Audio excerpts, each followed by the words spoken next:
আসসালামু আলাইকুম everyone, good morning. সবাই কেমন আছো? সকাল সকাল ঘুম থেকে উঠছি, রাতে তো অনেক রাত্রে ঘুমাইছি, যে তোমরা আগের ব্লগ দেখে বুঝছো। তো সকালবেলা ঘুম থেকে উঠছে, দেখো মেহেন্দি কালারটা কিন্তু অনেকটা সুন্দর হয়েছে। তো সকালবেলা ঘুম থেকে উঠে আমার সেই দৈনন্দিনের কাজকর্ম যেইভাবে আসলে প্রতিদিন কাটে সেই অনুযায়ী ছোট্ট একটা ব্লগ নিয়ে তোমাদের মাঝে হাজির হলাম।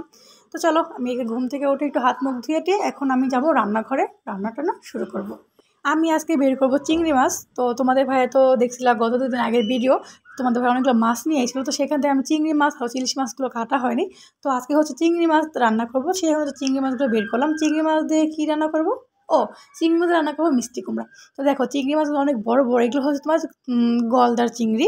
একটা কথা বলি, আমার 14 বছর বিয়ে হয়েছে। অনেক সময় না আমার কমেন্টে অনেকে বলে যে আপু তোমার এত অল্প বয়সে কেন বিয়ে হয়েছে, তোমার দিকে লাভ ম্যারেজ না অ্যারেঞ্জ ম্যারেজ? দেখো আমার বিয়েটা আমার বাবা মাই দিছে, প্লাস আমার তো 14 বছরের বিয়ে হয়নি। আমার বিয়ে ঠিক 2 মাস পরে আমার 14 বছর হয়েছে, খুবই অল্প বয়সে আমার বিয়ে হয়েছে।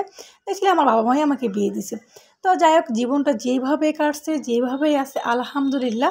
বাবা মায়ের সিদ্ধান্ত মনে হয় সব বাপ মাই চায় তারা ছেলে মেয়ে ভালো থাকুক, সুস্থ থাকুক, ভালো একটা পরিবারে যাক। তো হয়তো আমার বাবা মা আমার ভালো চাইছে, যেন আলহামদুলিল্লাহ আমি এখন ভালো আছি।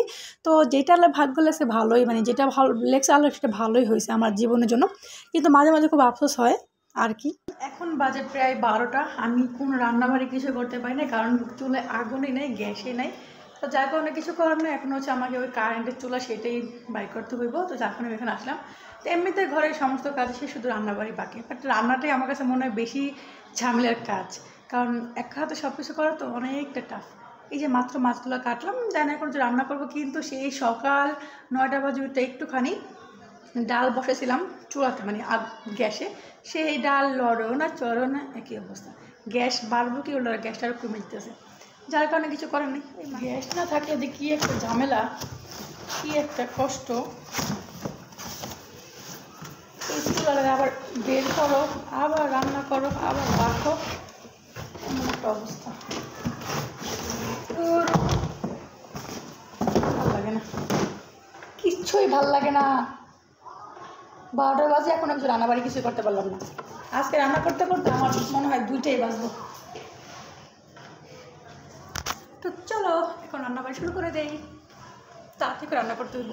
আর ওদেরকে আমি যে কোনো কথাই বলতে পারি না, কারণ আমার মেয়ে সারাক্ষণ ওই যে ইউটিউবে কার্টুন দেখে, যদি কোনো শব্দ হয় বা গানের সাউন্ড হয়, নিকাতে আমার ভিডিওতে কপি রাখবো। যদি এত কষ্ট করে ভিডিওই বানাই, যদি সেই ভিডিওতে কপি আসে তাদের দুঃখের কোনো শেষ নেই, কারণ সেইটা আবার কাটতে হবে।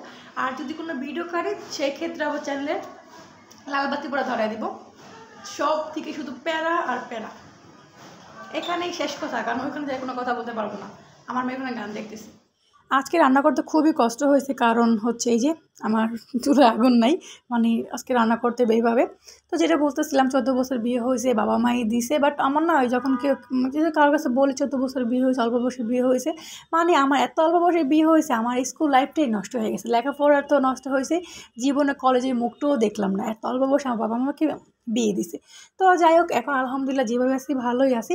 আর ভাই আমি না আজকে খুব কষ্ট করে রান্না করছি, এই চুলার মধ্যে এক তরকারি এক ভাত এক, কি যে একটা বেহাল অবস্থা। তোমাদের এখন একটা কথা বলি, প্রায় 2 বছর আগে, অনুমান 2023 সালে একটা ছবি বের হয়েছিল প্রিয়তমা। তখন আমি প্রিয়তমা মুভিটা দেখি নাই। তো আমি না সবার কাছে শুনছি প্রিয়তমা মুভিটা নাকি এত সুন্দর, এত ভালো, সবাই নাকি ছবি দেখতে যেতে কান্না করে দেয়। বাট সেটা আজকে আমি ফিল করলাম, আজকে আমি এত বছর পরে, প্রায় 2 বছর পরে প্রিয়তমা মুভিটা দেখছি। কীভাবে দেখলাম জানো? চলো রান্নার ফাঁকে ফাঁকে তোমাদের দেখাই দিই। এই যে আমি টিভি দেখতেছিলাম, আজকে ইউটিউবে সার্চ দিলাম প্রিয়তমা মুভিটাকে। ভাই এই লাস্ট মুহূর্তটা আসলে অনেকটা বেশি কষ্টের। দুজনের এত পরিমাণ ভালোবাসলো, কিন্তু কেউই কারে জীবনসঙ্গী পাইলো না। কি একটা অবস্থা! আমি এই মুহূর্তটা দেখে আমার সত্যি অনেক খারাপ লাগছে, অনেক কান্না আসলো। বাট আমি এত কান্না করি না, কারণ আমার এত কান্নাটা আসে না, কারণ আমার জীবনে এসব ভালোবাসার প্রেম প্রীতি কখনোই আসে না যে এইগুলো যেটা আমি বুঝবো। তো যাই হোক, আমি বিয়ের পর আমার জামাইরই ভালোবাসি, তো জামাইকেই আলহামদুলিল্লাহ নিজের জীবনসঙ্গী হিসাবে বিয়ের পরে। তো যাই হোক, এদিকে দেখো লাস্ট এই মুহূর্তে দেখার পর আমার খুবই খারাপ লাগছে। তো লাস্টে দেখি কি দেব না, শাকিব খান নাকি বুড়াই হয়ে গেল। কি যে একটা অবস্থা! যাই হোক, এইভাবেই জাস্ট আমি আজকে প্রায় 2 বছর পরে প্রিয়তম মুভিটা দেখলাম। বাট সত্যি খুব ভালো লাগছিলো, কিন্তু লাস্ট মুহূর্তে খুব খারাপ লাগলো। এই পরিচালক এরকম করতে পারলো না, দুজনকে বিয়ে করলো, একসাথে থাকলাম, কিন্তু না লাস্ট মুহূর্তে কী হয়, হয়তো নায়ক মরে বা নায়িকা মরে বা দুজন আলাদা আলাদা হয়ে যায়। কী যে একটা অবস্থা!